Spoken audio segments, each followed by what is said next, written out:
আমরা class 11-এর respiration বা শ্বসন চ্যাপ্টারে আমরা আগের দিনে দেখেছিলাম যে গ্লাইকোলাইসিস পর্যায়ের মাধ্যমে পাইরুভিক অ্যাসিড বা পাইরুভেট তৈরি হচ্ছে এবং তার মাধ্যমে বেশ কিছু পরিমাণ শক্তিও উৎপন্ন কিন্তু হয়েছিল।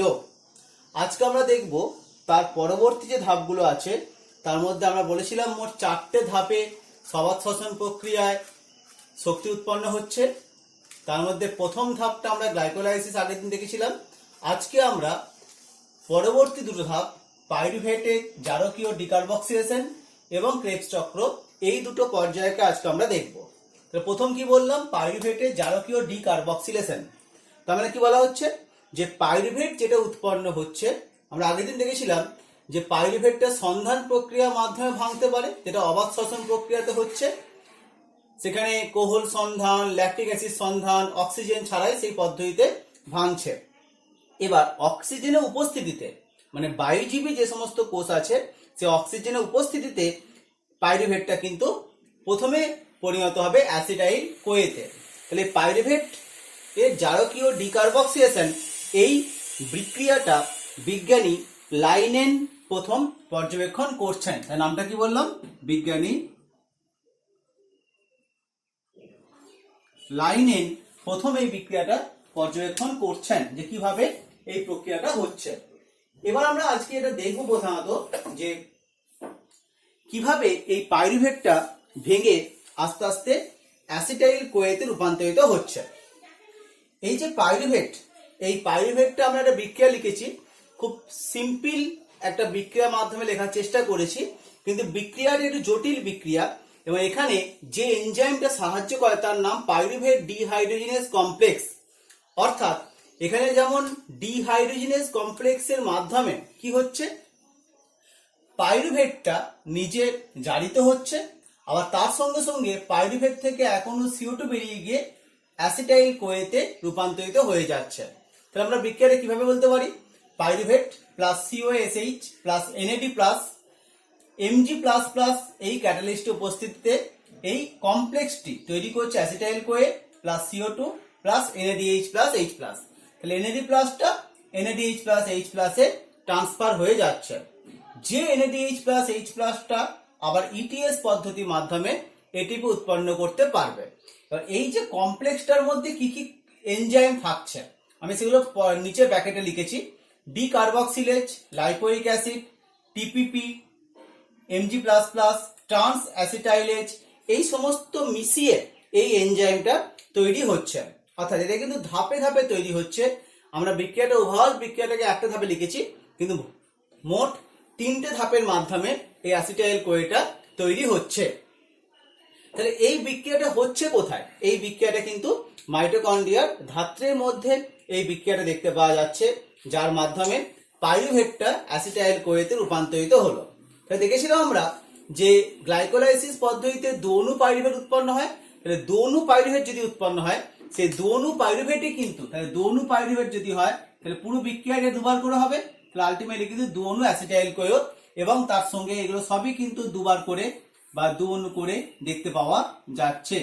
তাহলে এইভাবে কিন্তু পুরো বিক্রিয়াটাই কিন্তু আসলে দোনু ভাবে দেখতে পাওয়া যাচ্ছে। অর্থাৎ দোনু অ্যাসিটাইল কোয়ে কিন্তু এক অণু গ্লুকোজ থেকে উৎপন্ন হলো। এই অ্যাসিটাইল কোয়েটি এরপর কোথায় প্রবেশ করবে, ক্রেবস চক্রে প্রবেশ করবে। তাহলে এটি সবাত শ্বসনের 3 নম্বর পর্যায়, যাকে ক্রেবস চক্র বলা হচ্ছে। স্যার হ্যান্স অ্যাডলফ ক্রেবস এই পর্যায়টি প্রথম পর্যালোচনা করছেন এবং এর জন্য তিনি নোবেল প্রাইজও পাচ্ছেন। তাহলে এই ক্রেবস চক্রকে আমরা আরো কিছু নাম দিতে পারি। হ্যাঁ, কিছু নাম লেখা আছে, TCA চক্র, সাইট্রিক অ্যাসিড চক্র। তাহলে TCA চক্র কথা মানে কি, ট্রাই কার্বক্সিলিক অ্যাসিড চক্র। তাহলে ক্রেবস চক্রে প্রথম যে উৎপাদিত যৌগ সাইট্রিক অ্যাসিড, এই সাইট্রিক অ্যাসিড বা তার পরবর্তীকালে সিস অ্যাকোনাইটেট, আইসোসাইটেট, এরকম প্রথম দিকে কিছু জৈব যৌগের মধ্যে 3টি করে কার্বক্সিলিক গ্রুপ থাকে। অর্থাৎ 3টি করে কি গ্রুপ দেখতে পাওয়া যাচ্ছে, COH, এই যে COH গ্রুপ দেখতে পাওয়া যাচ্ছে, 3টি করে COH গ্রুপ দেখতে পাওয়া যাচ্ছে বলে এটা নাম দেওয়া হচ্ছে ট্রাই কার্বক্সিলিক অ্যাসিড চক্র। আর কি নাম দিলাম, সাইট্রিক অ্যাসিড চক্র। এটা কেন বলা হচ্ছে, প্রথম উৎপাদিত যৌগটি যেহেতু সাইট্রিক অ্যাসিড তাই নাম দেওয়া হচ্ছে সাইট্রিক অ্যাসিড চক্র। তাহলে আমরা বিক্রিয়াটাকে আলোচনা করে নিই, তারপর আমরা পরবর্তী ক্ষেত্রে ব্যাপারটা আসছে। তাহলে আমরা দেখলাম যে পাইরুভেটের জারকীয় ডিকার্বক্সিলেশনের মাধ্যমে অ্যাসিটাইল ক্রিয়া হলো। তাহলে এই বিক্রিয়াটাকে বলতে পারি লিঙ্ক রিয়াকশন, মানে গ্লাইকোলাইসিস এবং ক্রেবস চক্রের মধ্যে একটা লিঙ্ক তৈরি করার চেষ্টা করছেন। তাহলে এই অ্যাসিটাইল কোয়েটা 10টা ধাপের মাধ্যমে বিক্রিয়াটি সম্পূর্ণ হচ্ছে এবং 10টি ধাপের মধ্যে বেশ কিছু ধাপ হচ্ছে কিন্তু একমুখী, আর বেশ কিছু ধাপ হচ্ছে কিন্তু উভমুখী। তাহলে বেশ কিছু ধাপ বললাম একমুখী, বেশ কিছু ধাপ উভমুখী আমরা দেখাতে পাচ্ছি। আমরা পরপর ধাপগুলো আসবো। তাহলে প্রথম দেখতে পাওয়া যাচ্ছে অক্সালো অ্যাসিটেট। এই অক্সালো অ্যাসিটেটটা কি? এটা একটা 4 কার্বন যুক্ত যৌগ। তাহলে 4C 4 কার্বন যৌগ, অ্যাসিটাইল কোয়ে হচ্ছে 2 কার্বন যৌগ। তাহলে এই দুটো যৌগ পরস্পরের সাথে যুক্ত হয়ে কার দ্বারা যুক্ত হচ্ছে? সাইট্রেট সিনথেটেজ বলে উৎসেচক এবং H2O এর প্রেজেন্সে যুক্ত হয়ে 6 কার্বন যুক্ত সাইট্রিক অ্যাসিড তৈরি করছে। তাহলে অক্সালো অ্যাসিটিক অ্যাসিড বা অক্সালো অ্যাসিটেট 4 কার্বন যৌগ, তার সঙ্গে অ্যাসিটাইল কোয়ে 2 কার্বন যৌগ, সাইট্রেট সিনথেসিসের মাধ্যমে তৈরি হচ্ছে সাইট্রিক অ্যাসিড বা সাইট্রেট। এই সাইট্রেটটি এটা প্রথম বিক্রিয়া যে 1 2 3 4 এটা প্রথম পরপর বিক্রিয়াগুলো লেখা আছে। তাহলে ওইটা প্রথম নাম্বার বিক্রিয়া। সাইট্রিক অ্যাসিডটা অ্যাকোনাইটেজ উৎসেচকের মাধ্যমে প্রথমে সিস অ্যাকোনাইটেট, পরে আইসোসাইটেট। তাহলে কি বললাম? অ্যাকোনাইটেজ উৎসেচকের মাধ্যমে প্রথমে সিস অ্যাকোনাইটেট এবং পরবর্তীকালে আইসোসাইটেট তৈরি করছে। এই অ্যাকোনাইটেজ উৎসেচক কিন্তু দুটো ধাপই 2 নম্বর 3 নম্বর দুটো বিক্রিয়াকে নিয়ন্ত্রণ করছে অ্যাকোনাইটেজ। Fe2+ এই বিক্রিয়ায় অ্যাজ এ ক্যাটালিস্ট হেল্প করতে পারছে। তাহলে প্রথমে এক অণু জল বেরিয়ে যাচ্ছে, পরে আবার এক অণু জল আবার কিন্তু প্রবেশ করছে। 2 নম্বর ধাপে এক অণু জল বেরিয়ে যাচ্ছে, 3 নম্বর ধাপে এক অণু জল প্রবেশ করছে। তাহলে সাইট্রিক অ্যাসিড, সিস অ্যাকোনাইটেড, আইসোসাইটেড। তাহলে এই আইসোসাইটেটও কিন্তু 6 কার্বন যুক্ত যৌগ। আইসোসাইটেট এই প্রোডাক্টটি বা আইসোসাইটেট কি করছে? আইসোসাইটেট এবার ডিহাইড্রোজিনেজ উৎসেচক, মানে পুরো নামটা হচ্ছে আইসোসাইটেট ডিহাইড্রোজিনেজ। এর মাধ্যমে কি দেখতে পাওয়া যাচ্ছে? আইসোসাইটেট থেকে তৈরি হচ্ছে অক্সালো সাকসিনিক অ্যাসিড। তাই কি বললাম? আইসোসাইটেট থেকে তৈরি হচ্ছে অক্সালো সাকসিনিক অ্যাসিড। আচ্ছা, এখানে এই CO2টা হবে না। তাহলে আইসোসাইটেট থেকে কি হচ্ছে? অক্সালো সাকসিনিক অ্যাসিড হচ্ছে বা অক্সালো সাকসিনেট হচ্ছে। তাহলে এই বিক্রিয়াতে আইসোসাইটেটটি ডিহাইড্রোজিনেজ, মানে যেটি হচ্ছে অ্যাকচুয়ালি জারণ ধর্মী একটা উৎসেচক, আগেই দেখলাম। তাহলে আইসোসাইটেটকে জারিত করে তৈরি করছে অক্সালো সাকসিনেট। তাহলে NAD+ বিজারিত হয়ে তৈরি হচ্ছে NADH+H+। তাহলে এখানেও কিন্তু অক্সালো সাকসিনেটও কিন্তু একইভাবে 6 কার্বন যুক্ত একটা যৌগ। এই অক্সালো সাকসিনেটটি এরপর ডিকার্বক্সিলেজ, এখানে এনজাইমের নামগুলো থেকে বুঝতে পারা যাচ্ছে কাজটা। ডিকার্বক্সিলেজ মানে কার্বন ডাই অক্সাইডকে বের করে দেবে। তাহলে অক্সালো সাকসিনেটে 6 কার্বন যৌগ, তার থেকে এক অণু CO2 বেরিয়ে গেল, তৈরি হলো আলফা কিটোগ্লুটারেট। তাহলে আলফা কিটোগ্লুটারেটটা হচ্ছে 5 কার্বন যুক্ত একটা যৌগ। তাহলে এখানে 5 নম্বর ধাপে দেখলাম ডিকার্বক্সিলেজ উৎসেচকের মাধ্যমে 6 কার্বন যৌগটা 5 কার্বন যৌগতে রূপান্তরিত হয়ে গেল। আলফা কিটোগ্লুটারেট এরপর কি করবে?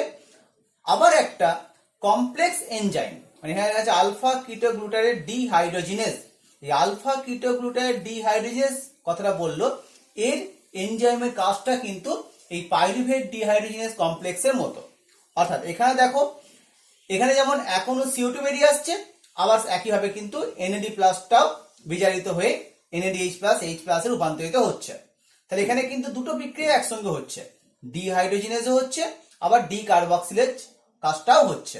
তাই এটা কাজটা অনেকটা কিন্তু এই এনজাইমের কাজ বা এনজাইম কমপ্লেক্সের কাজের মতনই এটা করতে পারছে। তাহলে আলফা কিটোগ্লুটারেট কিসে রূপান্তরিত হলো? সাকসিনিল কোয়ে। তাহলে সাকসিনিল কোয়ে হয়ে গেল 4 কার্বন যৌগ। এই সাকসিনিল কোয়েটা এরপর সাকসিনিল কোয়ে সিনথেটেজ, কি নাম বললাম? সাকসিনিল কোয়ে সিনথেটেজ বা এটাকে সাকসিনিল থায়োকাইনেজও বলা হয়। এই সাকসিনিল কোয়ে সিনথেটেজ বা সাকসিনিল থায়োকাইনেজ এই এনজাইমের দ্বারা কি হচ্ছে? এটা কিন্তু এখানে এক অণু জিটিপি তৈরি হচ্ছে। তাহলে এই যে জিটিপি তৈরি হচ্ছে, এই বিক্রিয়াতে কিন্তু কি দেখতে পাওয়া যাচ্ছে?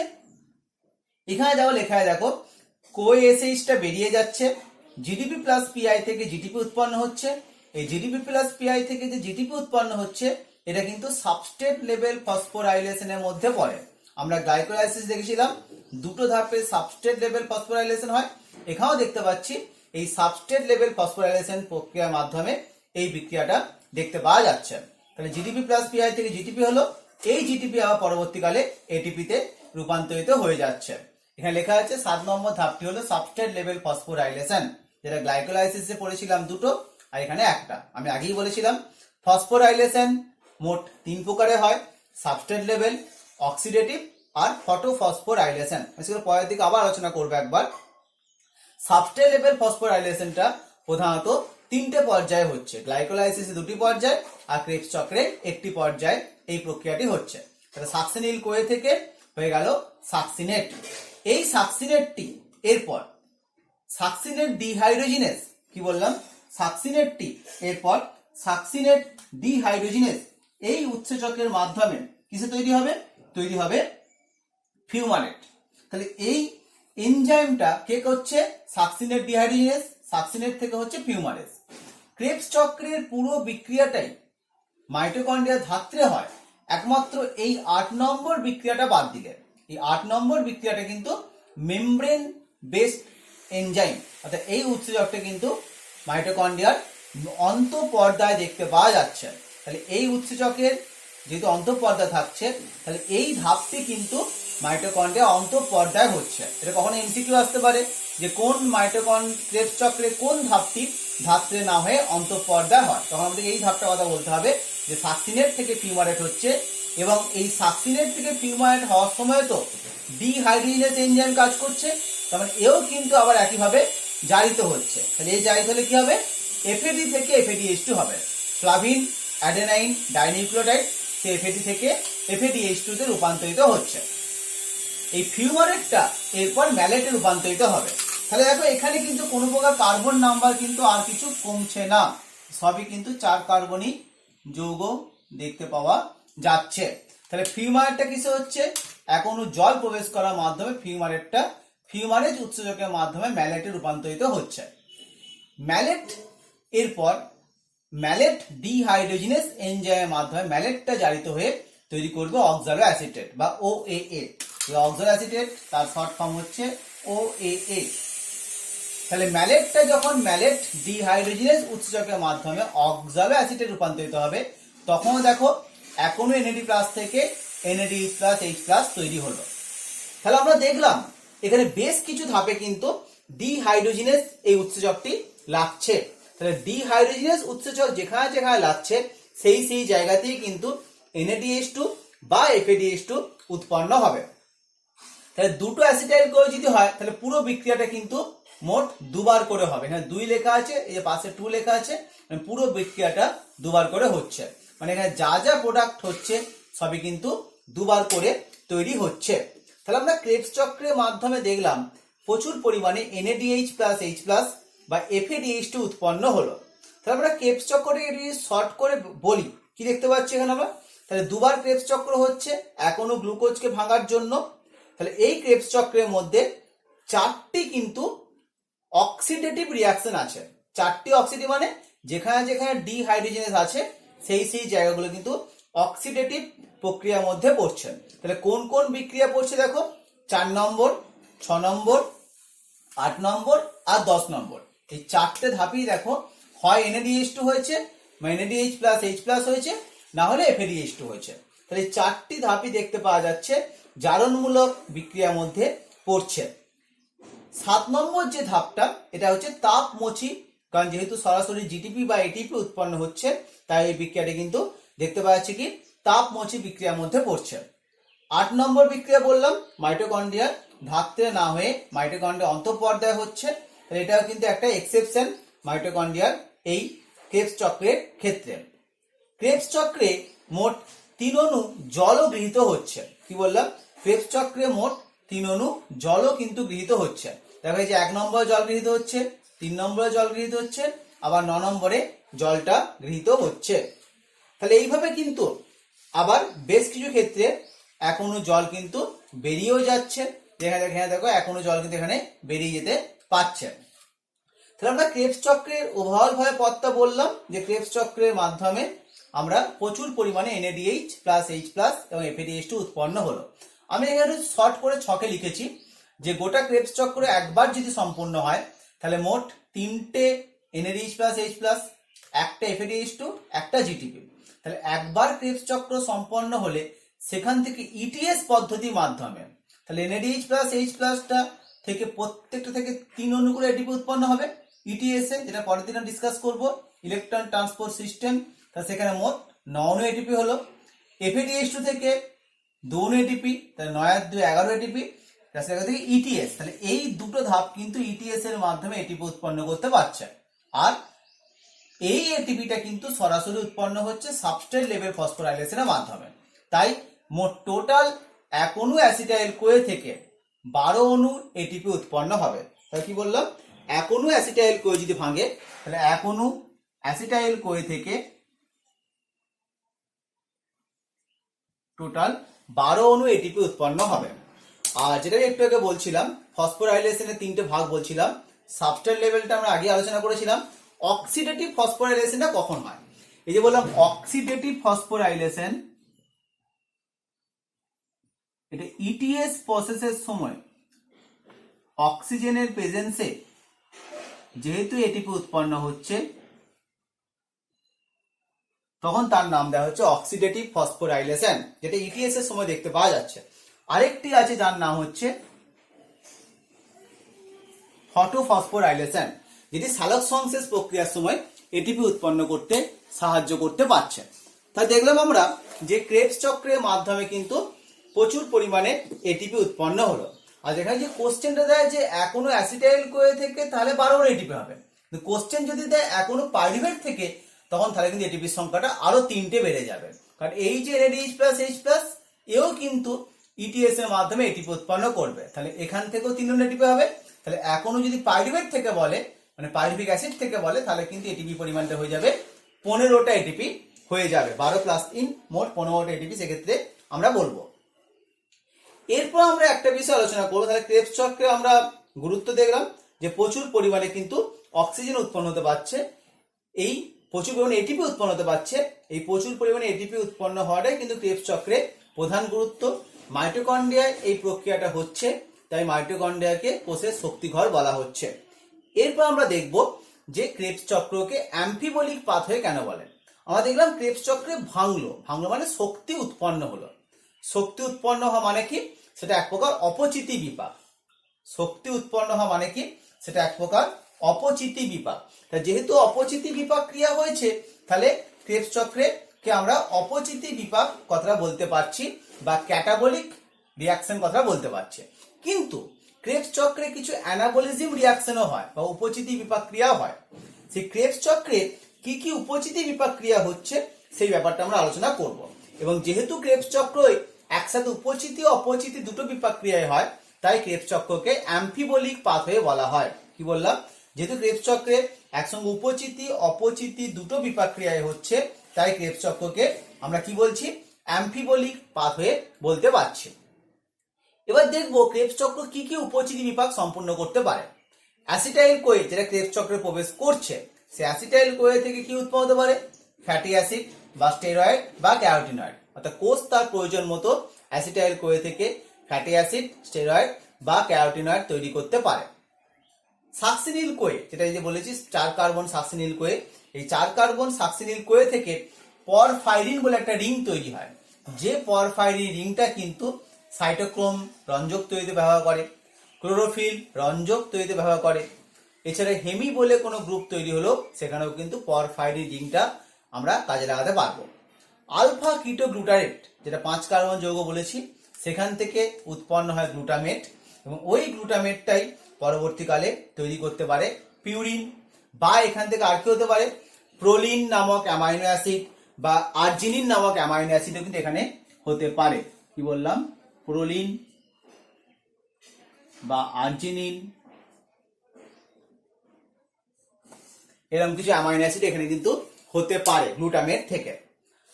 এবার অক্সালো অ্যাসিটেট, যেটা একদম ক্রেবস চক্রের শুরুর দিকে দেখতে পাওয়া যাচ্ছে অক্সালো অ্যাসিটেট, এই অক্সালো অ্যাসিটেট থেকে 2 ধরনের যৌগ তৈরি হতে পারে। অ্যাসপারেট হতে পারে বা পেপ হতে পারে। তাহলে অ্যাসপারেট বা পেপ এই যে দুটো দেখতে পাওয়া যাচ্ছে, এই অ্যাসপারেট থেকে তৈরি হতে পারে কি, অ্যাসপারেট থেকে হতে পারে পিরিমিডিন, যেটা আমরা ডিএনএ গঠন দেখেছি পিউরিন পিরিমিডিন, সে অ্যাসপারেটটা কিন্তু পিরিমিডিন তৈরি করতে পারে।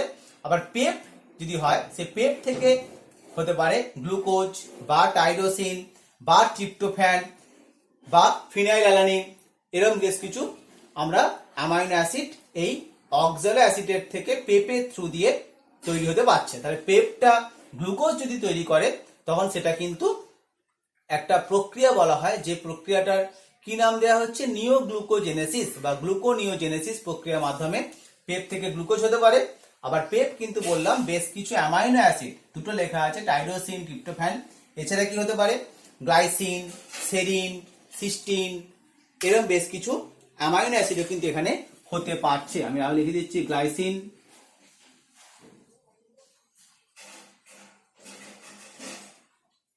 সেরিন, এরকম বেশ কিছু অ্যামাইনো অ্যাসিড কিন্তু এখান থেকে হতে পারছে। আবার এই পাইরুভেট, যেটা পাইরুভিক অ্যাসিড বলছি, সেই পাইরুভেটটা যদি ক্রেবস চক্রে প্রবেশ না করে, তখন পাইরুভেট থেকে হতে পারে অ্যালানিন, যে অ্যালানিনটা কিন্তু প্রোটিন তৈরিতে সাহায্য করতে পারছে। তাহলে এখান থেকে গ্লুকোজ তৈরি হলো, এখান থেকে ফ্যাট তৈরি হলো, আবার এখান থেকে কিন্তু অ্যামাইনো অ্যাসিড সংশ্লেষ হলো, ডিএনএ আরএনএ এর গঠনগত উপাদান তৈরি হলো। তাহলে বিভিন্ন ধরনের উপাদান কিন্তু এই ক্রেবস চক্রের অন্তর্বর্তী যৌগ থেকে তৈরি হতে পারছে। এই জন্য ক্রেবস চক্রকে আমরা উপচিতি বিপাক্রিয়া বলতে পারছি। তাহলে ক্রেবস চক্রে একসাথে উপচিতি এবং অপচিতি এই দুটো বিপাক্রিয়ায় দেখতে পাওয়া যাচ্ছে। উপচিতি বিপাক্রিয়া হচ্ছে, আবার অপচিতি বিপাক্রিয়াও হচ্ছে। তাই আমরা ক্রেবস চক্রকে বলতে পারছি ক্রেবস চক্র এক ধরনের অ্যাম্ফিবলিক পাথওয়ে। এটা কখনো 3 নম্বরে প্রশ্ন আসতে পারে। তাহলে ক্রেবস চক্রকে কেন অ্যাম্ফিবলিক পাথওয়ে বললে, আমাদের অপচিতি বিপাক্রিয়াটা বলতে আমাদের কি বলতে হবে, যে ক্রেবস চক্রের মাধ্যমে NADH2 FADH2 ইত্যাদি উৎপন্ন হচ্ছে, যার জন্য তার সেখান থেকে শক্তি উৎপন্ন হচ্ছে। যেহেতু শক্তি উৎপন্ন হচ্ছে, তাই সেটা এক ধরনের অপচিতি বিপাক্রিয়া। আবার উপচিতি বিপাক্রিয়া কি কি হচ্ছে সেটাকে আমার ডিটেলসে ব্যাখ্যা করতে হবে, এবং দুটো প্রক্রিয়া একসাথে হচ্ছে বলে আমরা এটাকে বলতে পারছি অ্যাম্ফিবলিক পাথওয়ে।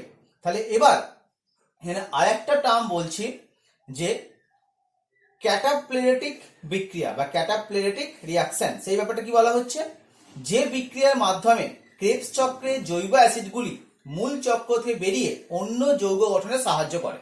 তাহলে এগুলো ক্রেবস চক্রের বিক্রিয়ক বা ক্রেবস চক্র অন্তর্বর্তী যৌগ, সেগুলো মূল রিয়াকশনে না এসে সেখান থেকে বেরিয়ে কিন্তু আরো কিছু যৌগ তৈরি করছে। তাহলে এই যে রিয়াকশনের মাধ্যমে দেখতে পাওয়া যাচ্ছে, সেই রিয়াকশনটাকে কি বলা হচ্ছে, সেই রিয়াকশনটাকে বলা হচ্ছে ক্যাটাপ্লেরেটিক রিয়াকশন। আমি নামটা লিখে দিচ্ছি এখানে।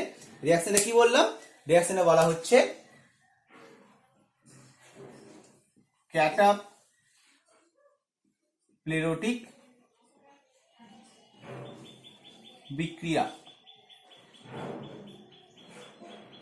তাহলে ক্যাটাপ্লেরেটিক রিয়াকশনের মাধ্যমে এই বিক্রিয়াটা, এই প্রভাবটা দেখতে পাওয়া যেতে পারছে। তাহলে এইভাবে কিন্তু দেখতে পাওয়া যাচ্ছে কি, যে ক্রেবস চক্র কিন্তু অ্যাম্ফিবলিক পাথওয়ের মাধ্যমে এইভাবে কিন্তু তার কাজটা সম্পূর্ণ করতে পারছে। তাহলে আজকে আমরা গ্লাইকোলাইসিস এবং ক্রেবস চক্র দেখলাম। তাহলে এই NADH+ H+ বা FADH2 কিভাবে তার থেকে প্রচুর পরিমাণে ATP উৎপন্ন করতে পারে, সেই ব্যাপারটা আমরা পরের দিনে দেখব। এবং ক্রেবস চক্রে কিন্তু আমরা বেশ কিছু দেখলাম জল উৎপন্ন হলো, আর বেশ কিছু জল কিন্তু ব্যবহৃত হলো। আমরা জানি সবাত শ্বসন প্রক্রিয়াতে মোট 6 অণু জল ব্যবহৃত হয়, বা 6 অণু জল, মানে যদি আমরা পুরো বিক্রিয়ার ছকটা দেখি, যে আমরা পুরো যদি আমরা যেটা আগের দিন দেখেছিলাম, যে এক অণু গ্লুকোজ যখন ভাঙছে C6H12O6 প্লাস 6O2, সে C6H12O6 প্লাস 6O2, আমি যে বিক্রিয়াটা লিখি এখানে একবার,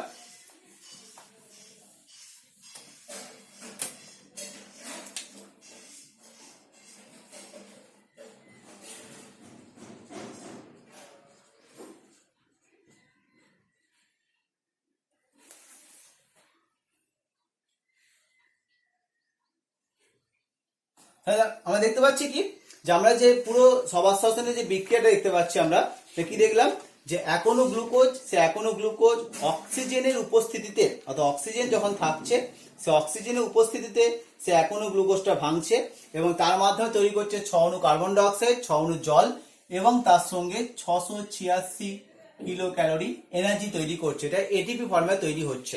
তাহলে এই ব্যাপারটাকে আমরা একটু বলে দিচ্ছি। এই 6 অণু যে কার্বন ডাই অক্সাইড উৎপন্ন হলো, আমরা দেখলাম যে পাইরুভেট যখন অ্যাসিটাইল করে তৈরি করলো তখন প্রত্যেকটা পাইরুভেট থেকে 1 অণু কার্বন ডাই অক্সাইড হলো। তাহলে মোট গ্লুকোজ ভেঙে 2 অণু পাইরুভেট হয়েছে। তাহলে 2 অণু পাইরুভেট থেকে 2 অণু কার্বন ডাই অক্সাইড উৎপন্ন হচ্ছে অ্যাসিটাইল করে তৈরি হওয়ার সময়। আবার ক্রেবস চক্রের বিক্রিয়া দেখলাম এই 5 নম্বর ধাপ এবং 6 নম্বর ধাপে 1 অণু করে CO2 উৎপন্ন হলো।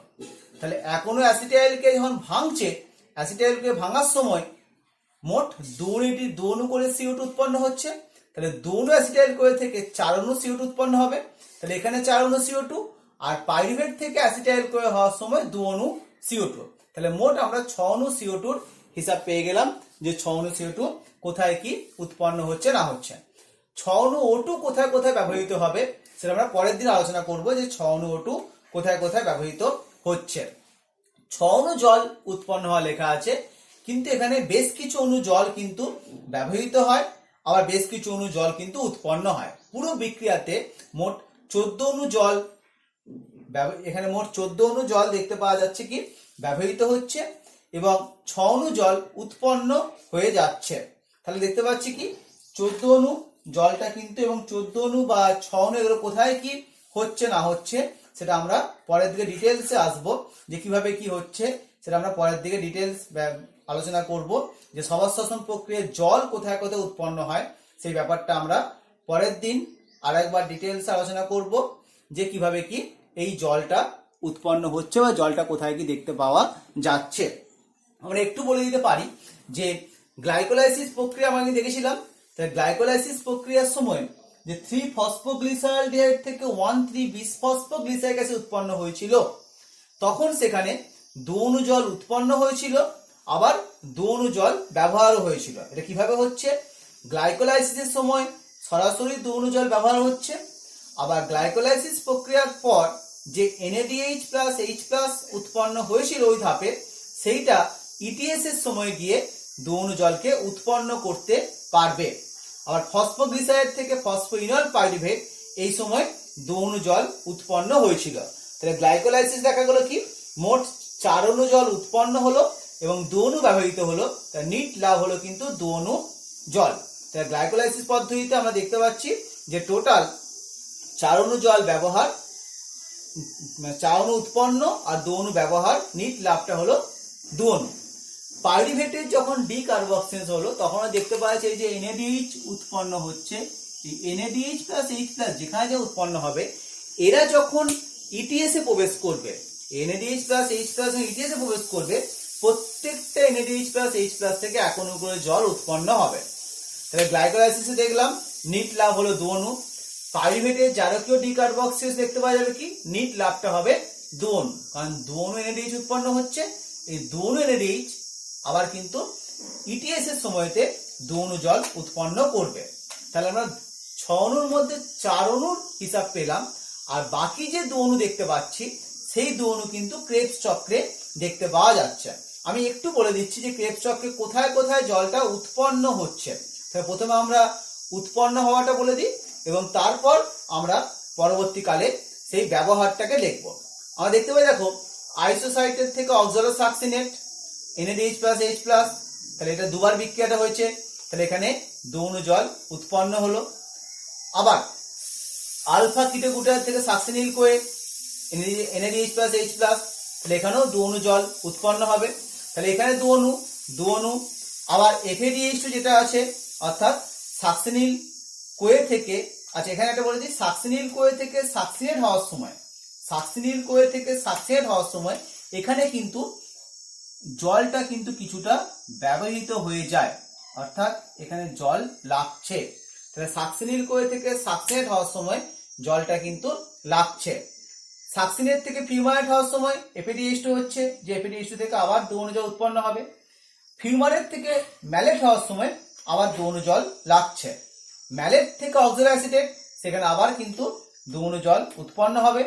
এবং অক্সালোঅ্যাসিটেট থেকে সাইটেট এই প্রক্রিয়ার সময় আবার কিন্তু 2 অণু জল লাগছে। তাহলে আমরা দেখলাম কি কোন কোন জায়গায় জলটা লাগলো আর কোন কোন জায়গায় জলটা উৎপন্ন হয়। বলি তাহলে আমরা সেগুলোকে একটু রাউন্ড করার চেষ্টা করছি। যেগুলো যেগুলো উৎপন্ন হচ্ছে সেগুলোকে আমরা একটু ব্ল্যাক কালি দিয়ে সেই জায়গাগুলো মার্ক করছি। উৎপন্ন কোথায় দেখতে পাওয়া যাচ্ছে, প্রথমে বললাম প্রথম দেখতে পাচ্ছি আমরা এই ধাপে উৎপন্ন হলো, তারপর এই ধাপে উৎপন্ন হলো, তাহলে 1 নম্বর 2 নম্বর দুটো ধাপ উৎপন্ন হচ্ছে।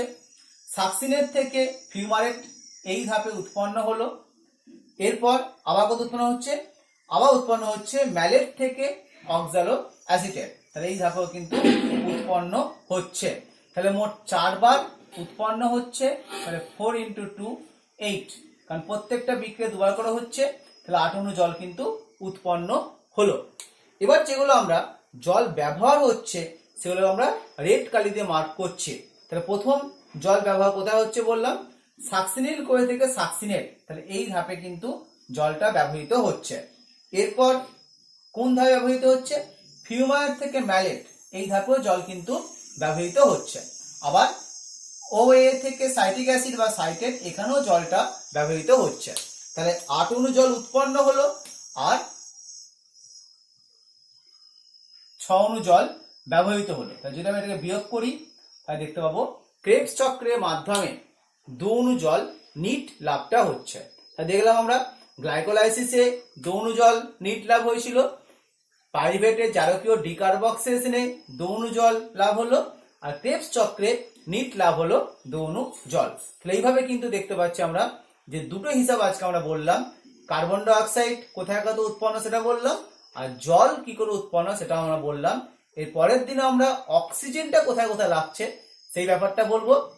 আর 686 কিলো ক্যালোরি যে এনার্জি আছে, এই এনার্জিটা কিভাবে বলতে পারছি সেটা আমরা পরের দিনে আলোচনা দেখবো। তাহলে আজকে আমরা এই পর্যন্ত দেখলাম, এর পরের দিন ইটিএস বা তার পরবর্তী পর্যায়টা আমরা দেখবো।